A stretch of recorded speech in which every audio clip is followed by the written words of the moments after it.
आज की जो नेक्स्ट वीडियो है वो है एक इशू मैकेनिज़्म। इशू मैकेनिज़्म में आपने करने हैं कि जो हमारी वेरियस टाइप्स के मेथड्स हैं न्यू सिक्योरिटीज़ को इशू करने के, उसके अंदर हमने डिफरेंट टाइप्स के मेथड्स को पढ़ना है कि जो हमारे डिफरेंट टाइप्स के मेथड्स हैं उसमें फ़र्स्ट मेथड आता है पब्लिक इशू थ्रू प्रोस्पेक्टस। ये बहुत सिंपल है और ये आप लोगों ने पढ़ा भी हुआ है। जिन लोगों ने कॉरपोरेट अकाउंटिंग किया हुआ है उन्होंने कंपनी कॉरपोरेट अकाउंटिंग के फर्स्ट चैप्टर में इशू ऑफ शेयर्स में ये पूरा डिटेल में पढ़ा हुआ है। कोई भी पर्सन जब कोई भी कंपनी अपने शेयर्स को इशू करना चाहती है तो वो एक प्रोस्पेक्टस इशू करती है, उस प्रोस्पेक्टस के थ्रू वो अपने शेयर्स को इशू करती है। वही मेथड यहाँ पर है।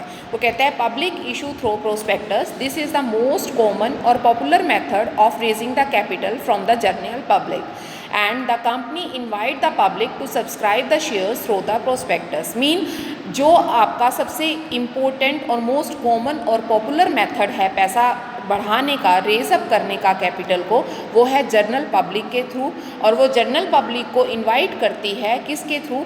थ्रू प्रोस्पेक्टस के थ्रू अपने शेयर्स खरीदने के लिए इनवाइट करती है।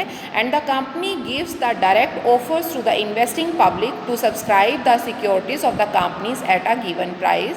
मीन वो ऑफर करती है पब्लिक को कि वो अपनी कंपनीज के शेयर्स को इस ऑफर प्राइस पर सेल करना चाहती है। Prospectus contains various important informations. कौन कौन सी वेरियस इंपॉर्टेंट इन्फॉर्मेशंस जो होती हैं वो इसके अंदर स्टोर कर रखती है।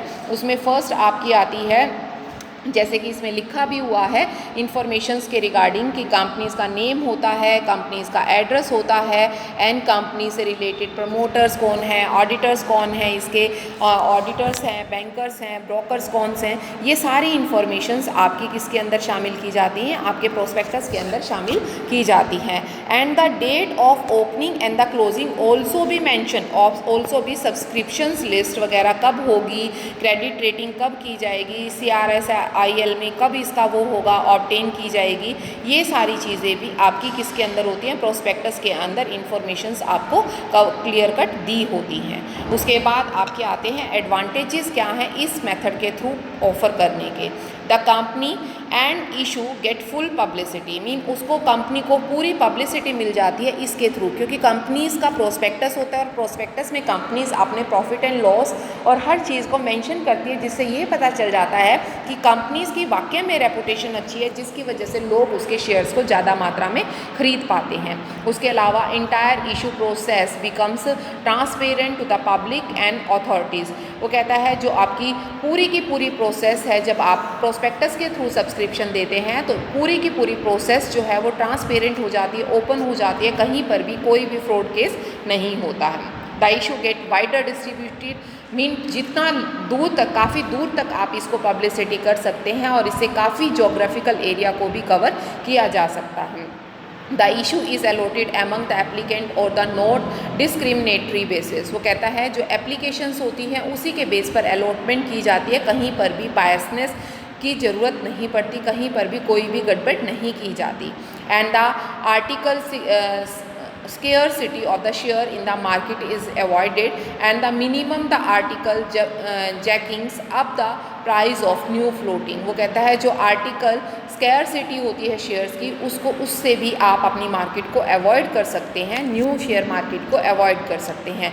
लेकिन इतने सारे फ़ायदे होने के साथ साथ इसके कुछ नुकसान भी हैं। वो नुकसान क्या क्या हैं? The company has to bear the publicity cost. अगर प्रोस्पेक्टस छापे जाएंगे तो प्रोस्पेक्टस छापने की कॉस्ट भी आती है जो कि बहुत ही कॉस्टली हो जाती है।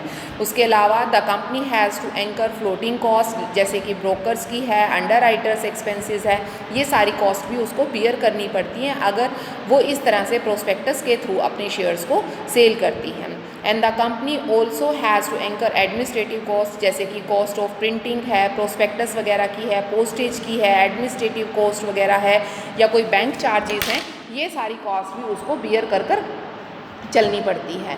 तो इसकी वजह से ये बहुत ही कॉस्टली मेथड हो जाता है। The company has to bear the legal cost and like the stamp cost वगैरह भी उसको बियर करनी पड़ती है। उसके अलावा आपका नेक्स्ट आता है कि the mode of issue security is beneficial only in the large scale. अगर आपकी लार्ज कंपनी है तो वहाँ पर आपकी ये जो कॉस्ट दिखाई गई हैं, जो एक्सपेंसेस दिखाए गए हैं वो मिनिमम हो जाते हैं जहाँ पर आपकी लार्ज कंपनी होती है, क्योंकि बड़ी कंपनी होगी उतने ही प्रॉफिट ज़्यादा होंगे और उस कॉस्ट को बियर अप कर सकते हैं, तो वहाँ तो ये बेनिफिशियल है। अदरवाइज़ अगर एक स्मॉल कंपनी है और बहुत थोड़ी मात्रा में आप शेयर्स को इशू करना चाहते हैं, अपनी कैपिटल को रेज अप करना चाहते हैं, तो वहाँ पर ये मेथड आपका सूटेबल नहीं बनता है।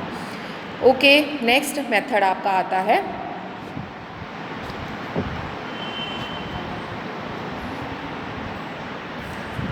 नेक्स्ट।